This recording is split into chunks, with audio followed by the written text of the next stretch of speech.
those are our wet boys. Let's move into main NBA topic for today. I know show's been kind of long, but fuck it. It's been good conversation today. Dave, Giannis has yet to sign a Supermax. I know we're saying like, oh, AD's waiting for Giannis. Tomorrow. What? And you're like, nah, fuck that. Fuck it. Like, here for an hour. Do you want to push it to tomorrow? Yeah. Let's hit the short topic. Gasol can lead tomorrow because who knows what'll happen tomorrow. All right. We only have our show tomorrow, so like let's. I don't see Giannis signing it, but okay, we can talk about it tomorrow. We'll do the shorty then. Pau Gasol returns to the Lakers. Do you think 40 years old? I know wants to play with his brother Marc Gasol. Is this happening? 100% happening. Now this is a player coach situation. This is like a Udonis Haslem situation here. He's going to get a couple minutes throughout the year.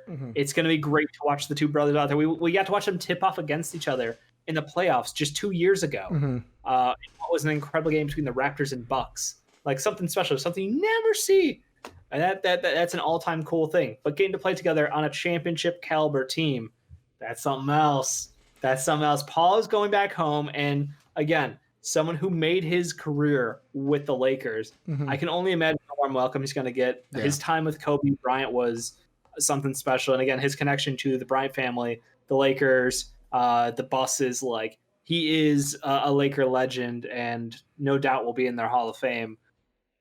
I love the reunion. I knew he wasn't done with basketball. So again, don't expect anything out of him. It's just, as a mentor, as an assistant coach, basically at the end of the bench, like this is perfect for this team. Yeah, I think that's exactly what they need, is someone who's got that like been there, done that wisdom that Rondo had. Rondo's gone.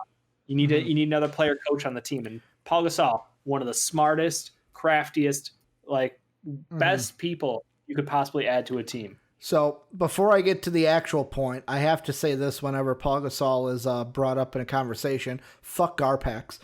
Just got to say it, because to this day, like Jake will never let anything about the Saints down. I will never let down that we got nothing for Pau Gasol at that trade deadline in 2016. Should have totally traded his ass. Not that he was bad, but like we weren't going to do anything with him. Let him walk to nothing, and that's when he went to the Spurs. So my mini rant is over.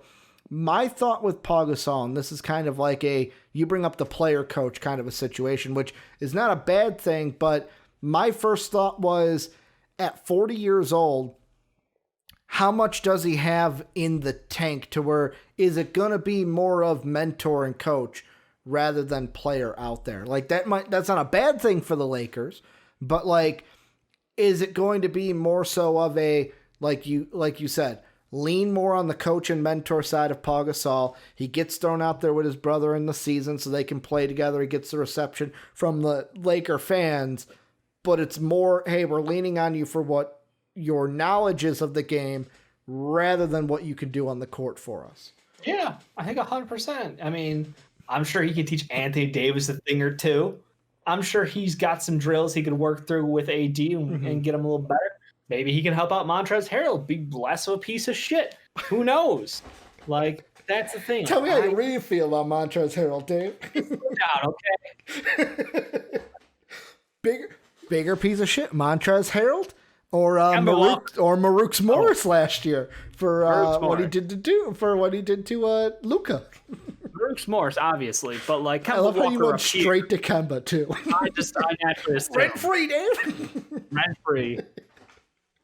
But yeah, I love it. I think it's, again, it's a smart move to add in someone on your team who has got that kind of game feel and that experience, that level of leadership in the locker room, because LeBron James is a leader. Don't get me wrong. He is he's the best player playing basketball right now. He is so smart, so incredibly everything, but like you can't just put it all on him. Anthony Davis is a very quiet guy. You need another vocal guy in that locker room. Yeah. Sure as fuck isn't KCP or Wes Matthews or Kyle Kuzma.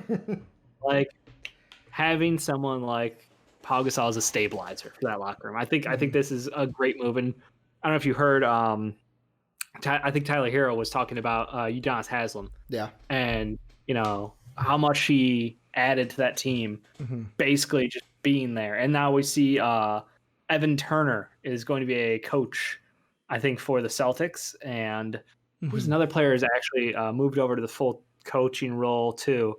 Corey Brewer, I think. Corey Brewer. Ruha is going to be a coach Mhm. somewhere. And it's just like being able to sneak someone back in on a player contract, Contract. but having them available to Mhm. basically be another coach. That's awesome. That's Yeah. the progression I love to see, because it's guys who have the passion, who have the knowledge, Mhm. who, just because he's 40, I get you. Yeah. You're not going to get 20 minutes a night out of him at elite performance, Mhm. but like he can roll out there for like 4 minutes a night, 5 minutes a night if you need him. Yeah.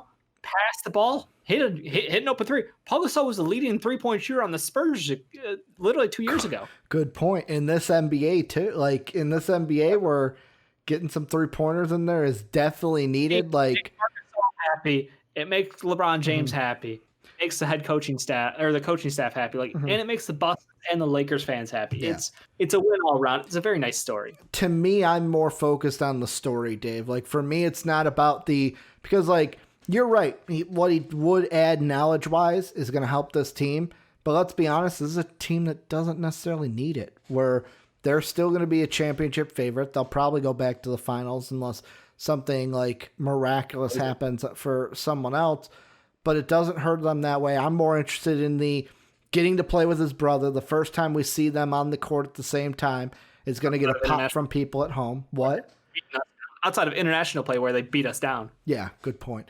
But like seeing them on the court for the same time, if they do get a ring, and it's like he gets to basically Brett Favre it and walk out with his third championship, all of them with the Laker, gets to retire as a Laker. Like at least it's also if this is going to be his like last season, where how many guys actually get to play in the last year they like retire with. For example, like if Joakim Noah, like how he's headed towards retirement, I'm thinking he's going to do the same thing that like Luol Deng did, where it's like sign the 1-year deal with the Bulls, retire a Bull, to where it's like Pau Gasol would have had to do the same thing, sign a one day deal with the Lakers, retire a Laker.